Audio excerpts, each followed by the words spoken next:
Hello, namaste everyone. I welcome you all to this 47th session of Gurubodha. I dedicate this and all of my works at the holy feet of Dr. H. Chandrasekhar Urpa. So, coming right into the topic, there was a big debate with respect to the role of Ayurveda organizations in the betterment of Ayurveda doctors' professional life and career. They're useful or they're not useful. So these are organizations or private organizations. They are there at the level of district, at the level of state, and also, if I'm not wrong, they're there at the level of national level as well. So, Gurata sir, you have been active in many of such organizations, really helping in the conduction of continuing medical education episodes, CMEs, and as such.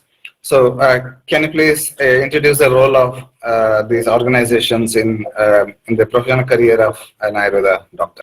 Can you please explain about what to expect from these state level, national level organizations from the view of an Ayurveda doctor? Very clearly, we should understand what is the utility or what is the significance of these associations. The association is to bring together the people of like-mindedness, and associations are required when there is a common trouble to everyone. So when there is certain common trouble to everyone, then that trouble or an issue has to be addressed. It cannot be addressed singly, or it cannot be addressed by just one person or two person. Then we require representation and all those things. For example, if there is an issue, we need to approach to higher authorities or political persons or the people in the government. If you are approaching the government in a single white paper with some representation, they will just ignore it. If in a letterhead of an association, if you are presenting your problem or you are suggesting certain things to be modified, the act or the law, whatever it is going to be enacted, then definitely it has its own impact. Even the people from the lower state of society, they also have their own associations. Association is meant for not the personal things or personal gains. It is a common platform to show the community or the people in the power or the government that if something goes against them, they have a unity and they'll approach you in a legal manner. And moreover, if an association is there, then we can represent our feelings, our thoughts, our opinions or suggestions to the government in a rightful manner. Moreover, if a matter goes to court, then if you want to approach a court, then you are individually approach. That is entirely different. The expenses approaching in the handling legal issues will be much more. If an issue is there, then definitely it's a common issue, then everybody will go to the court. Then to represent those people, we will have a association, and the association will definitely play its role in whatever the way legal fight has to be done. When it comes to the question of individual problems, certain times the people, those who are at the receiving end, the individuals who made or violated or said to be violated some of the acts or rules and regulations, they are facing the wrath of the legal community or the police or something like that. Until unless they have a critical data or a very clear information about those things, the people won't come to raid you. Of course, that is also a violation, that is another part of it. But for that sake, you cannot blame the associations. The utility of association is entirely different for the different purpose and different cause. If an individual, for example, you should not hold back, or you should not have an accumulation of a contraband item in your house, and if you are done it, and you expect that you have been caught or you are violated and a case has been registered against you, and you expect that association come in fight for you. Totally wrong objection. Association will give you moral support and a legal support, whatever it is required, but that fight has to be fought by the individual, because it's a problem of that particular individual only. If a common problem is there, then definitely everybody will fight and the association come into a big role. If a member of an association, if has any problem, there will be a lot of legal issues which he or she has violated and without brought to the notice of the association. And at the later stage, expect that association should come to help. That is not a genuine way of argument. So whatever it may be, associations are required. We have an association of Ayurvedic doctors at the level of national level, some strong associations at the level of state level, and their branches accordingly all over India. So they are all representing in various type of common problems, and legal representation, whatever the things to be done, they are doing it. But when it comes to individual thing, of course, that is an individual issue, individual problem. Moral support and legal support can be sought by the association, but fight has to be fought by the individual. That we should bear in mind. If there is any alleged illegal activity conducted by the doctor, or he has broken some rule, then even the strongest of the organization cannot help directly. They can show their support, maybe provide some documentation or show the path, maybe guide to a good lawyer, all those things. But once someone has done some alleged illegal thing, so it becomes the individual responsibility of the doctor to fight, probably with a little help from whatever he can get from the association. And do you think that so many laws to be followed by an Ayurveda doctor? There is this waste management, there is recently High Court said that Ayurveda practitioners, especially in India, they can prescribe emergency medicines. There is also a lot of confusion state-wise. There are some rules, and there is also tug of war going on, and there are business-related taxes to be filed. So there are so many ways, and also there can be human resource issues with respect to man management, all those things. So do you think it's a good idea for an Ayurveda doctor to have contact with a good lawyer, so that he can always check whether something going on is legal or illegal before he does something? Definitely, an Ayurvedic doctor needs to understand certain rules and regulations. When we are practicing, we should follow the set of activities and even the rules and regulations laid down by the government or the boards, concerned authorities, that needs to be followed. We cannot say that it is not a right thing or I will do whatever I want. That cannot be holds good. For example, an Ayurvedic doctor in his premises storing an allopathic drug in a beyond certain excessive quantities, it is an illegal one.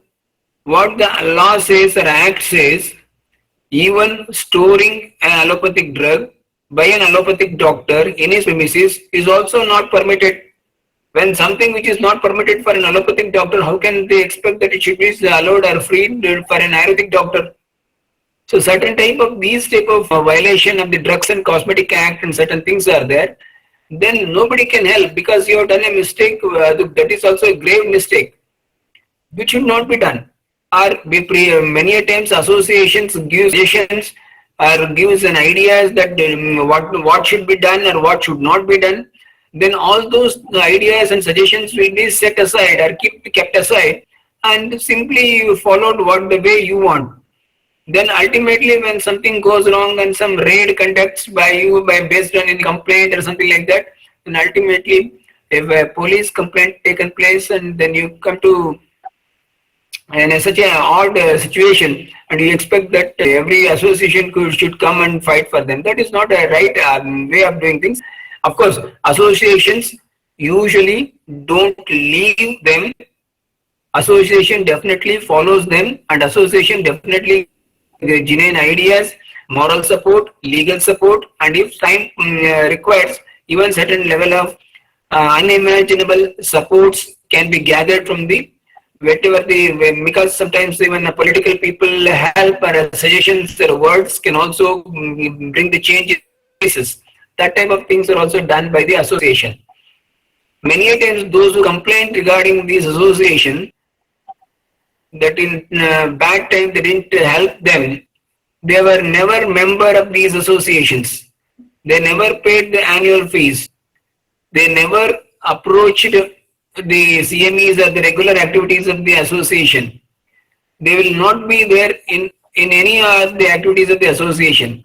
But when they are in trouble, they expect that association should come to their help. This is literally not expected out of a genuine profession or professionalism. So if you are a profession in a professionalism, then you should have some ethics to be followed, and you should also follow the association norms and regulations. So if such things are done, definitely associations will be there. Because see, for example, now there is one SLP going in the Supreme Court. For that, one of the national level association is fighting as one of the respondent, and for that lakhs of rupees are being utilized. It is in favor of integrated system of practice. That's what recently that the Madras High Court has given a verdict.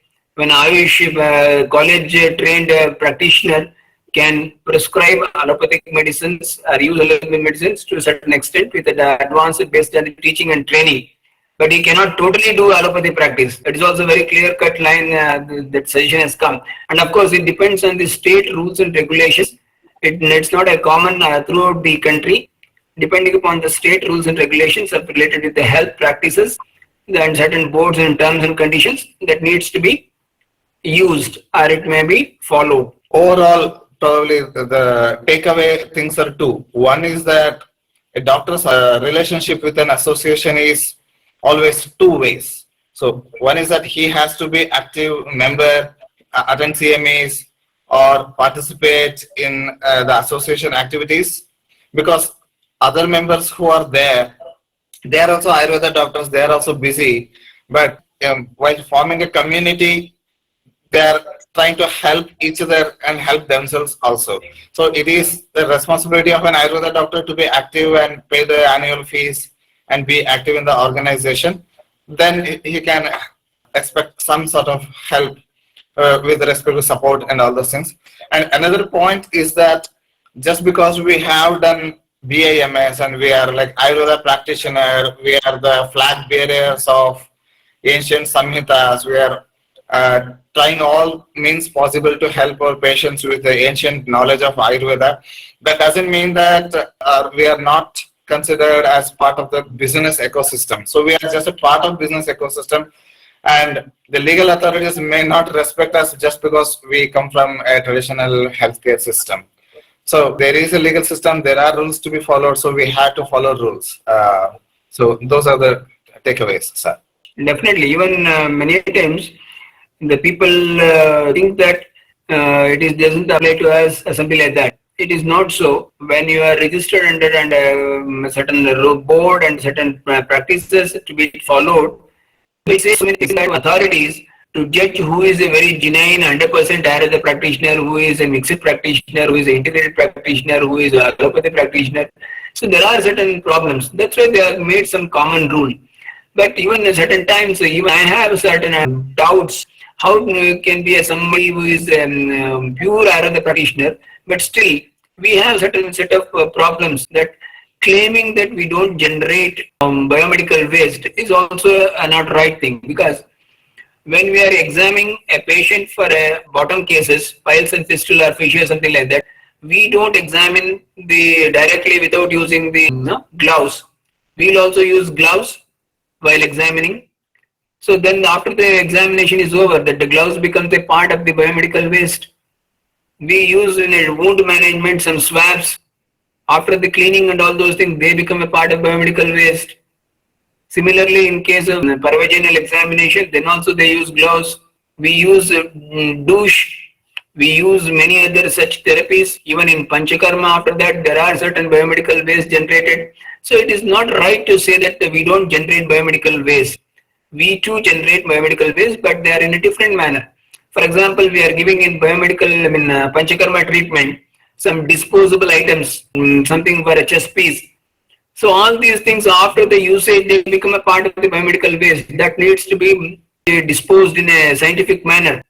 So for that all reasons, we should also have that biomedical waste management. We cannot say that we don't generate.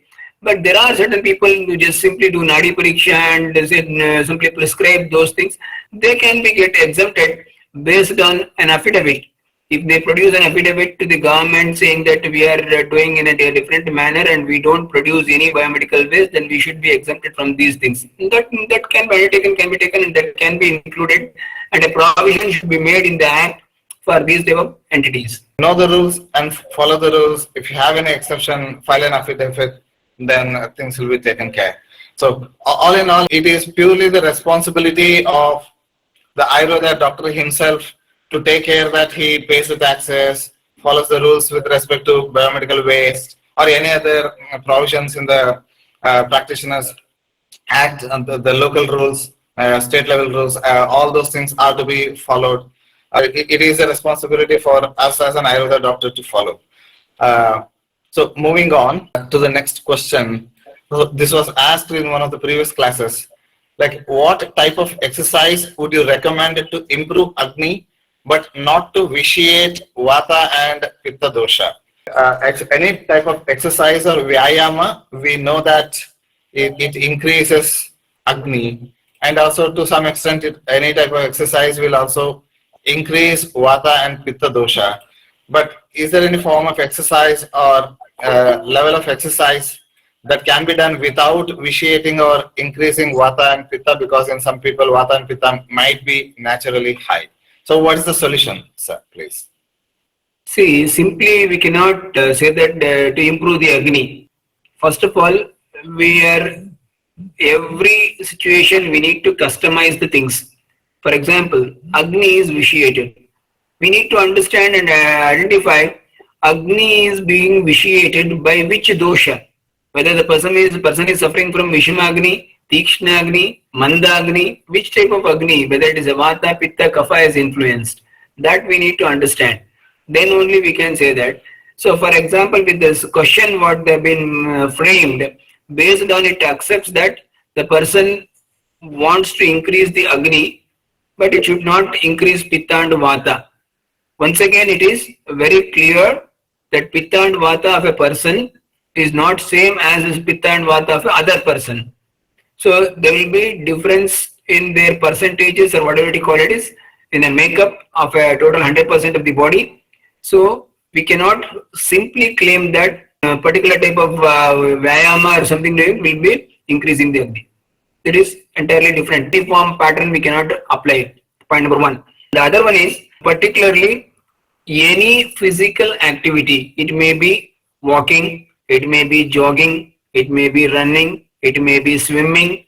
All these will definitely increase the Agni. In order to increase the Agni, we need to keep at control or a check and balance. It should not even done beyond particular level. If you do it beyond particular level, then the Vata and Pitta may get aggravated because of that. Our intention was to improve the Agni, then we need to have a clear-cut understanding that how long or how far or how much we should do it. That can be done by simply doing it and cutting it down somewhere down the line. Where to stop it, that needs to be understood. Once Agni has become good and person is feeling hungry, that is enough not to increase your physical activity. Then eat something, then only you can go for physical activity further later. So this is the way we need to understand that simply without some activity is done, Vata and Pitta won't increase, but still Agni increases. That type of things are not possible. Whenever you improve your Agni, definitely Vata and Pitta has to increase to some extent. That will be in a normal range. It is not the abnormal range. We should understand this. And a follow-up question for that. In case of like a naturally high Pitta person who is of Pitta Prakriti and he will be sweating more and he cannot tolerate any heat at all. And if he is going to a gym or yoga center, do you recommend using air condition for that person? First of all, select why a person one who is excessively sweating and is having a strong Pitta person, why he wants to go for a gym, for what purpose? A strong Pitta person cannot have a bulky medas in his body. To tone up his body he can't, and he can't naturally Prakriti of Pitta person will not be having a very toned body. comparatively, because continuously there is a sweating. Then sweating, you know that it's a part of medas or the mala of the medas. Pitta dominant person cannot be having a much of bulk of meda in his body. That's point number one. Second thing, cooling off by using AC and all those things. To some extent it can be done, but once it breaches a natural point, then that needs to be stopped. AC should be put off. Once your body becomes calm and your sweating has been stopped, then you put on the AC also, then continue the work. But the AC setup is like that, it will be sealed chamber, something totally. You cannot switch on, switch off in that fashion. That maybe sometimes you are needed to open the windows and sometimes you need to close the windows. That you need to adjust accordingly. Or otherwise maintain the proper temperature, not too low or not too high. Something like that can be done. But for a strong pitta person who is already sweating a lot, what is the necessity of going to gym? A person of such nature is having any bulky medas or in the body or abnormal shape, it's a big question mark. We need to study the person's constitution in total. Then accordingly we should plan and we should suggest what should be best for him and what should not be done. Thank you there, sir. This question was regarding the oil massage. When someone is undergoing full body oil massage, whether the massage should start from the head or from the feet, or if the patient has pain, we should start from that painful area and then cover the rest of the body so that that area is exposed to the oil for a longer period of time. So what should be the strategy, sir? See, that depends. It doesn't mean that it should be done in that way, because Panchakarma or Abhyanga therapies will be doing it in quite two different conditions. One is to ward off the diseases in that condition we are using. So Abhyanga is being done in which category, that needs to be understood first. If a person is subjected for Abhyanga as a Purvakarma in case of a particular dosha nivaranartha or the seasonal cleansing or detoxification or something like that, then you can start with Uttamanga and spread all over the body, no issues.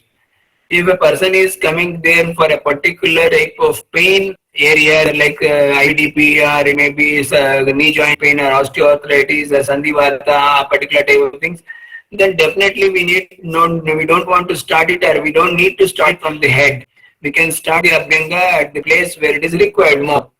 From there you can spread to different part of the body. And there is no hard and fast rule that it should be done in this fashion only. The intention of doing Abhyanga is every part of the body should be smeared with particular type of oil in a particular warmth condition, and some soothing strokes of Abhyanga or massaging should be done.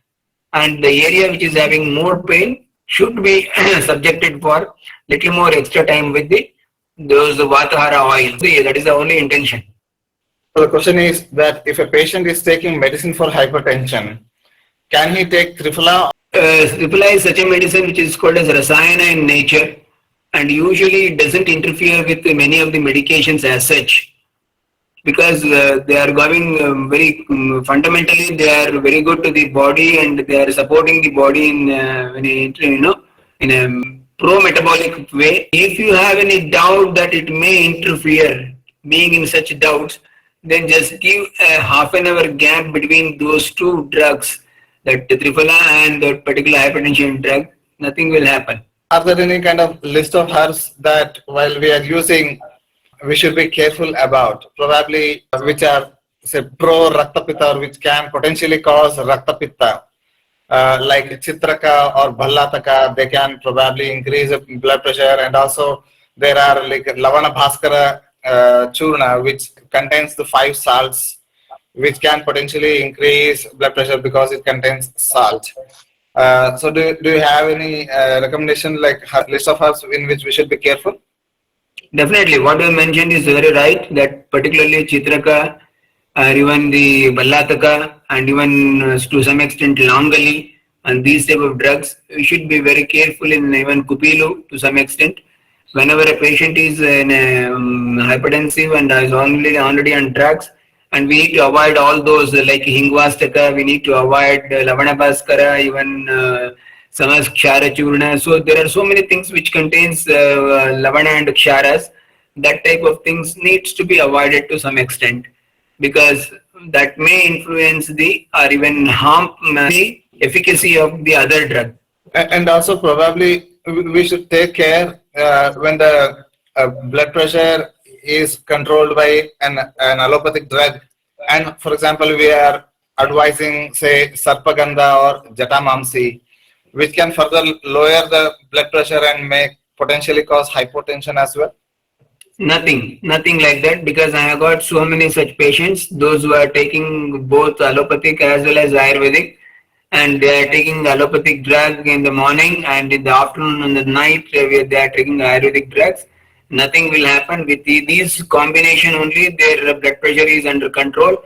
If they disallow anyone in that, maybe if they stop allopathic drug or if they stop Ayurvedic drugs also, then their hypertension, the blood pressure values will be altered and it will always registered in a higher level. I come across such type of things where an allopathic drug being taken like Telmikind or something like that, which is branded medicines of Telmisartan. Along with that, then something new medicine from Ayurveda containing Chitamamsi or Shankapushpi or Sarpagandha is taken may cause some problem. No such issues I have found in my 20 years of practice. You are talking is about a planned inclusion of Ayurvedic medicine to decrease blood pressure in a therapeutic way. But I'm talking about, for example, a person who is taking, say, atenolol, 50 mg, and his blood pressure is in normalcy, and he has, say, sleep issues, and say, then we introduce Sarpagandha, then should we be careful or not? Definitely, in that situation, we need to be careful, because even in that issues, it is better to select such a drug which doesn't cause a very strong hypertension effect. So in that line, if you think that our drugs, Sarpagandha is very effective in reducing the blood pressure when compared to Jatamamsi or Shankapushpi or something like that. So whenever there is a person who is already taking in some antihypertensive drugs from the allopathic or medicine, and his blood pressure is almost under normalcy, he also has issues with sleep disorders, then it is better to go with the Shankapushpi or Jatamamsi or such type of drugs rather than using Sarpagandha. And also it becomes confusing. Sometimes, especially the hypertensive people, what I have seen is that we ask like whether your BP is normal, they'll say normal, and during the course of interrogation, sometimes later they say that I take this one medicine and then BP is normal. So case taking becomes very important, sir.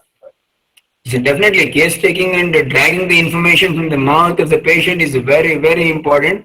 And many a times they give the information, they feel it is not significant.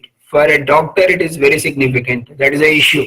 And many a times whatever the patient says cannot be 100% true. He says something different. For example, when I ask my patient, what is the color of your stools? He will say, normal color, sir.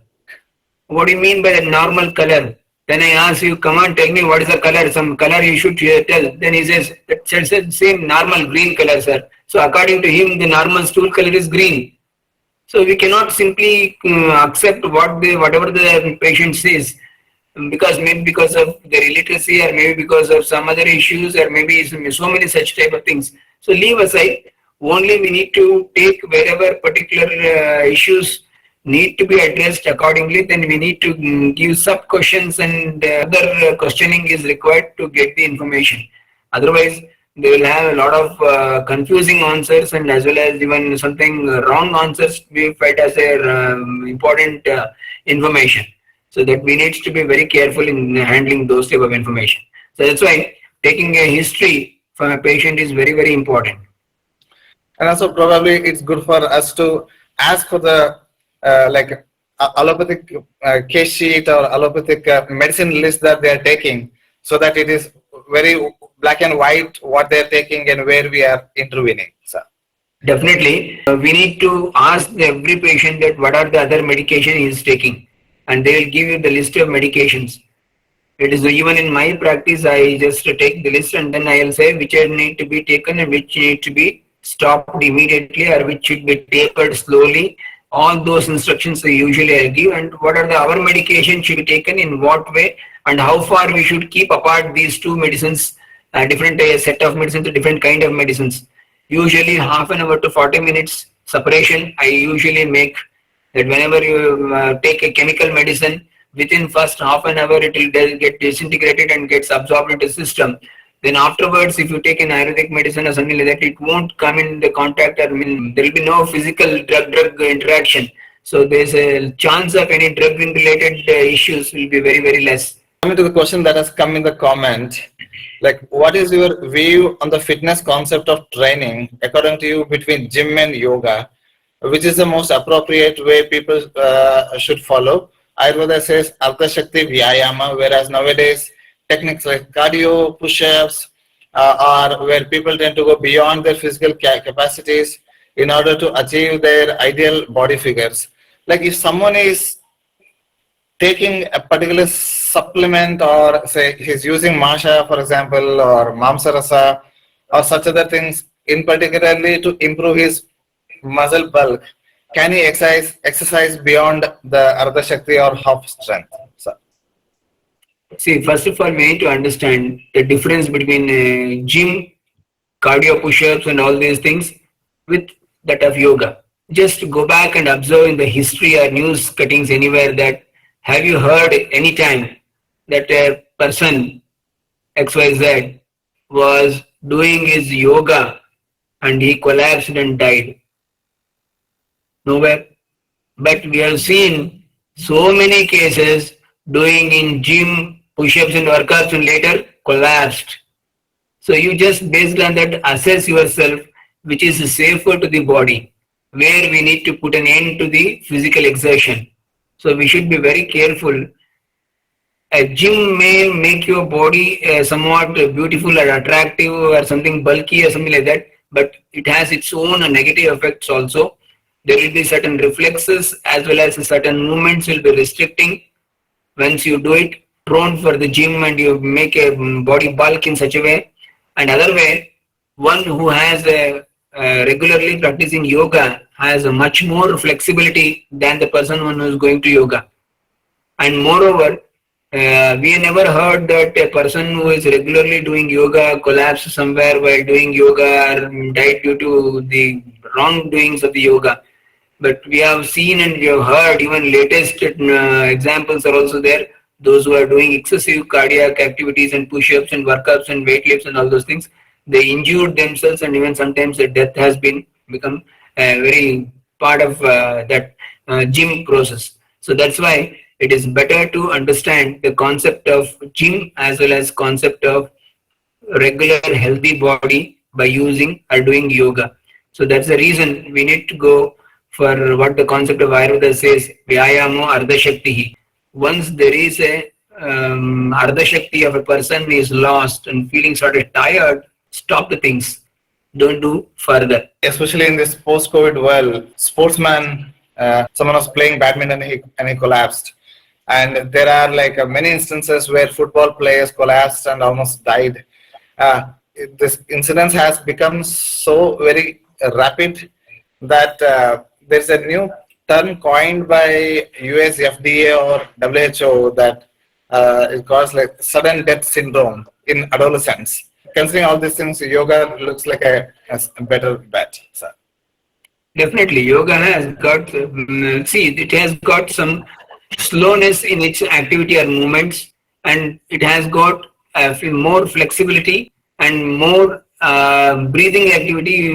While doing yoga, we don't hold the breath, but while doing all other gym and activities, we many a times try to hold the breath.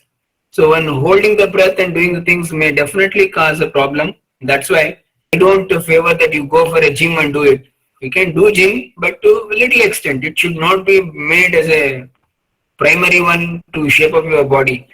To have a healthy and a flexible body, you need to go for a yoga protocol every day.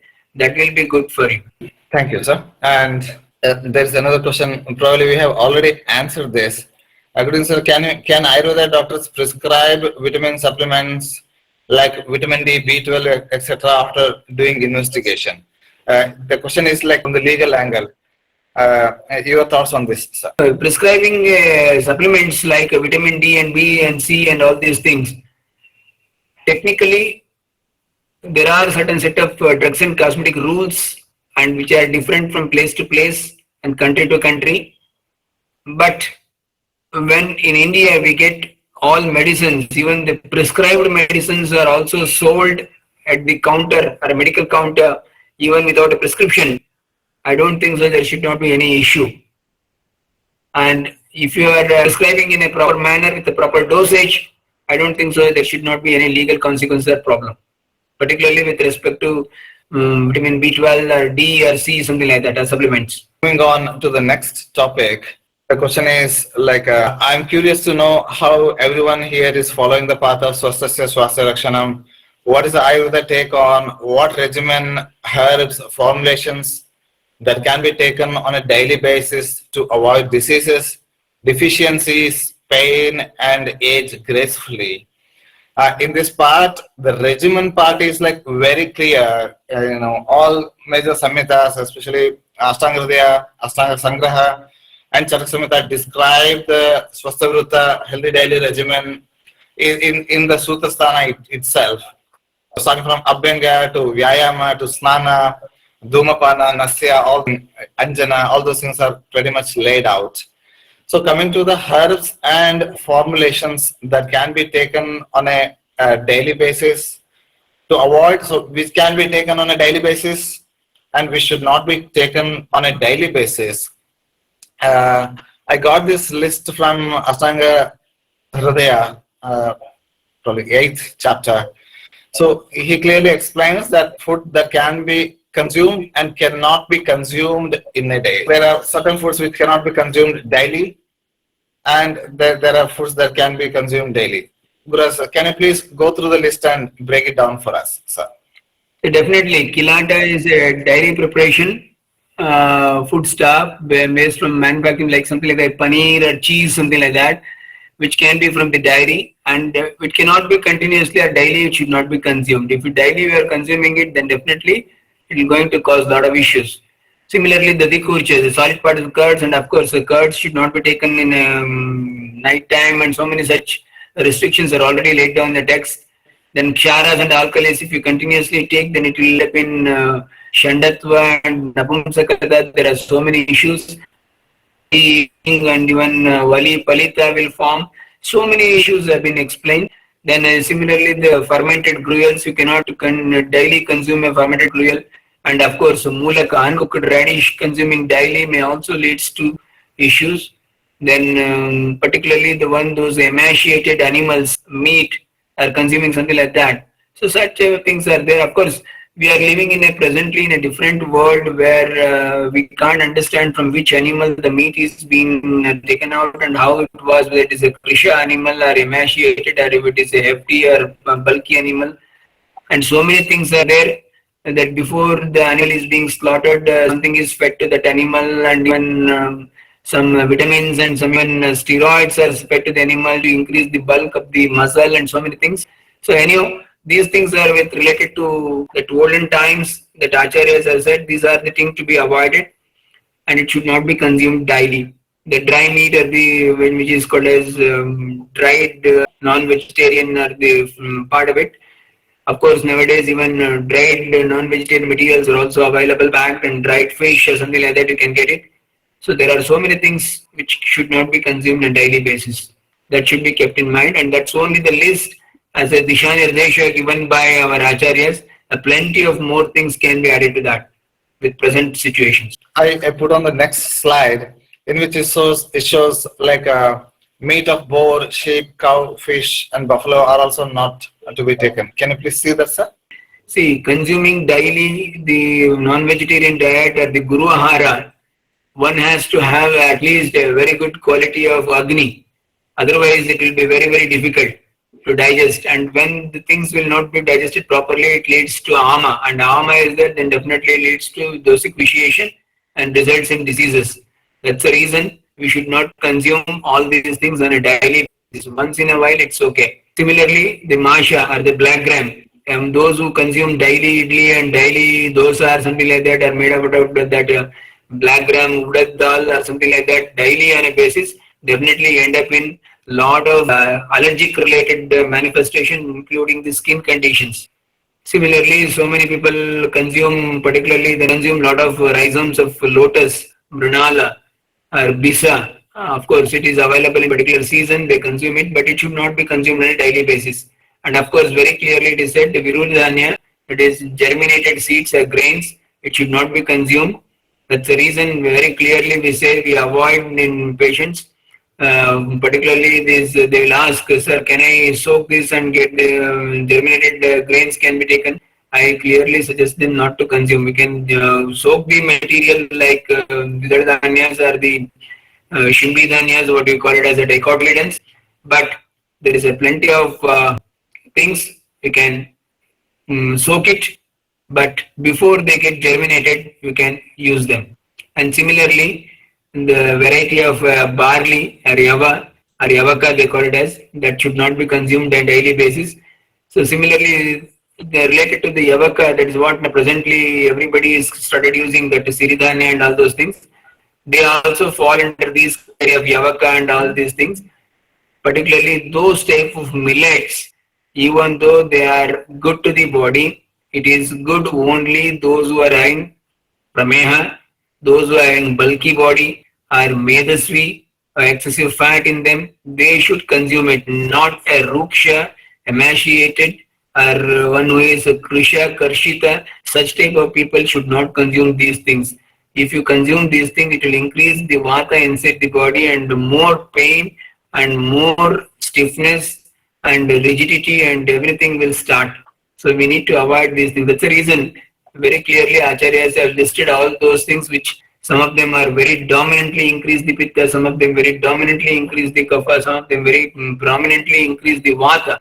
So all those been listed in here and named it as they should not be consumed daily, because they are having a potential to increase the doshas to a stronger levels. So that's the reason they are listed these things. Sir, and a little bit disappointing inclusion here is like black gram, one of the very highly nourishing of all the grains, but probably the issue is with digestion, sir. Definitely, it is not a samana pratyarabdha dravya, it is a vichitra pratyarabdha dravya, and this black gram definitely increases the kapha as well as pitta inside the body. To sin those two combinations leads to lot of allergies and itching and skin conditions. That's the reason it should not be taken in a longer run. Another one is it's a guru in nature.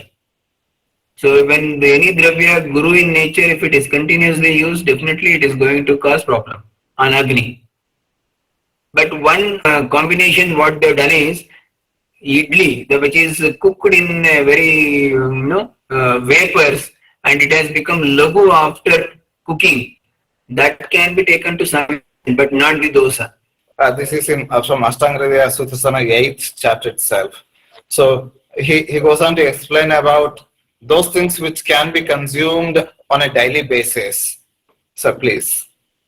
So definitely there are certain drugs which is ajasika rasayanas or nitya, which can be regularly consumed, which won't influence the doshas in the body to such an extent that they will support the body. So such type of things they have been listed. That's one is shali, then goduma, yava, shastika shali, jangala mamsa, sunishnaka, jivanti, balamulaka. All these things very clearly they have mentioned what should be consumed, what should not be. Vastuka, it's a variety of leafy vegetable, Chinapodium album, and pathya, like that. But once again, with chebula, Terminalia chebula, that is pathya, haritaki, there are certain restrictions. Haritaki should not be given to Vyadhi Karshita, Marga Karshita, and one who is a Pitta Prakriti person, and it should not be given in a Krisha Dehi, and it should not be given after the Roga. Certain issues are there with this Terminalia chebula, and it should not be given in Navajwara, like that. There are certain positions or certain occasions that Pathya cannot be continuously taken, or it should be avoided. So that's the reason. But otherwise, generally, Haritaki is known as Pathya, Patasya Hitam, good to the channels. In a particular manner and particular quantity, it can be continuously taken and it is having a positive effect on the body. Otherwise, only certain occasions and exceptions are there that needs to be kept in mind. then Amalaki, the Indian gooseberry, Mridvika, dry grapes. So particularly these are all Hita Dravyas and they are the best among their categories. So those type of things are Agra Dravyas. They have been listed out. They can be used regularly. So it can observe there. Saindava Lavana is there in that category. Dadima is there in that category. Honey, Kshaudra is there in category. Kshira is there in that category. Grita is there. Sharkara is there. Mudga is there. Then Patola is there. Very clearly, certain things from the vegetable section, certain from the Ahara Upyogi Dravya, certain things are very essential to the body. All combinations the Acharyas have given. So these drugs, even though influence the doshas, but they don't influence the doshas or aggravate the doshas in such a sense that they may end up in causing a disease. Whereas those things which are listed as to be not to be consumed daily, they have potential to increase the doshas to such a level that the doshas can turn into a disease manifestation. That's the reason these things have been kept very clearly that can be consumed daily basis. Thank you there, sir. If you want to give something like a supplement to an Ayurveda patient to improve immunity or to maintain muscle strength or overall strength and immunity, how about, say, giving ashwagandha or shatavari or guruchi or neem, etc. herbs for a longer period of time, sir? See, all these drugs are having some potency and potentially they can influence the doshas. That's why they are kept as aushadas, and these can be consumed on daily basis because they are having a rasayana effect. But still we need to be cautious while using them. So once we start using them, there should be some periodical checking or examination of the patient to assess his doshic imbalance. Once a doshic imbalance reaches to the normalcy state, then we need to stop this or withdraw this. Otherwise, then there may be some issues arise out of these things.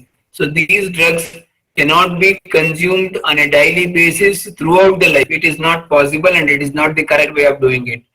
These things can be given for a longer duration compared to other drugs, but provided once they ultimately that this doshic equilibrium reaches and the person is healthy in all way, then we need to withdraw them to certain level based on customized practices, which cannot be made as a somewhat uniform method for everyone.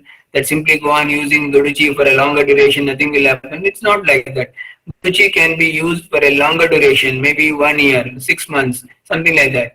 For the purpose of then we should have an intention units. There is something called Naimittika Rasayana. There should be some nimitta for the reason for what we are using these as a Rasayana.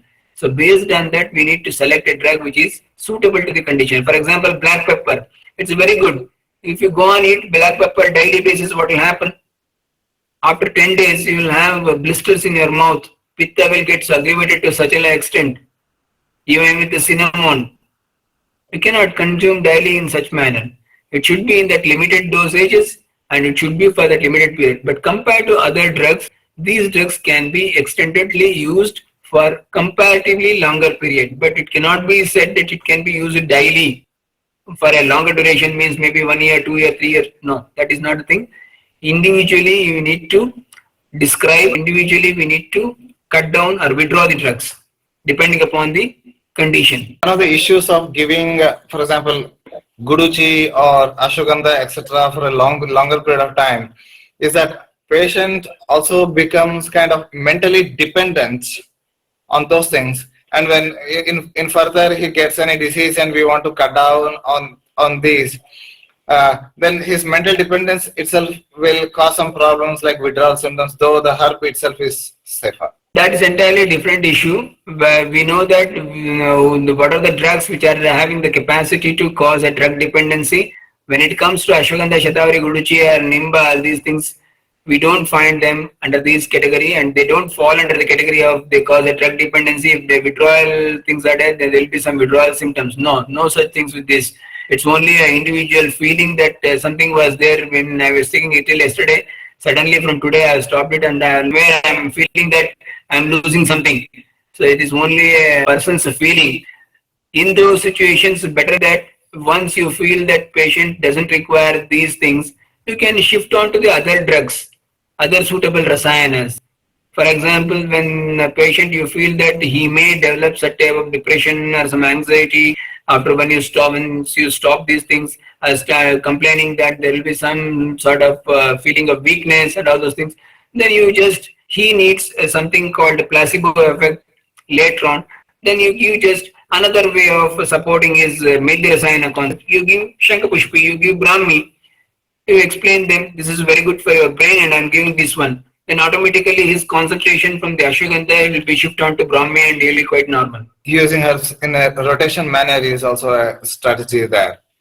And there's a question related to this, that Shukta is mentioned, Shukta or fermented gruel is mentioned as something which should not be taken on a daily basis.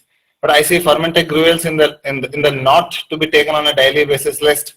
But currently fermented foods are trending, in which fermented ganji in the form of millets, rice, pickles are helping the microbiome in the gut. So what's your take on that, sir? See, microbiotics in the gut is being supported by not by these fermented things, but it is from the lactobacillus and such type of things.